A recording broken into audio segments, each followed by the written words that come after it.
Akala ng iba 'pag naging freelancer and VA ka, yayaman ka na kaagad. So hello guys, good day. I am Ma'am si Johnny. I inspire moms to start freelancing, grow their business, and balance life with a purpose. So yes, meron ngang iba na mga aspiring VA and freelancers na ang nasa isip nila kapag naging virtual assistant and freelancer na sila is pwede na sila kaagad yumaman and kumita ng malaki.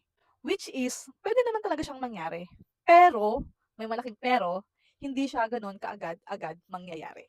Kailangan mo i-consider yung maraming bagay para ma-meet mo kaagad ng mabilis yung goal mo na yan. Una, kailangan pumili ka ng high-paying niche and skills na may offer sa client. Next, kailangan marami kang alam na skills, hindi kang mag-offer ng mga packages which is mas malaki yung payment and at the same time, mas controlled mo yung mga tasks and activities na gagawin. Kailangan din matuto kang pumili ng tamang client and tamang project for you. So yes, possible naman talagang mangyari na kumita kayo ng malaki and yumaman kayo as freelancers. Pero kung gagawin nyo siya without any plan, without any knowledge, without any background kung paano ba talaga siya ginagawa ng tama, I must say, hindi nyo mamimit yung goal nyo na in a blink of an eye or sabihin natin sa mabilis na paraan. It takes time, it takes months, years para makuha mo talaga yung goal. Better prepare yourself sa maraming realization during your journey as a freelancer and virtual assistant.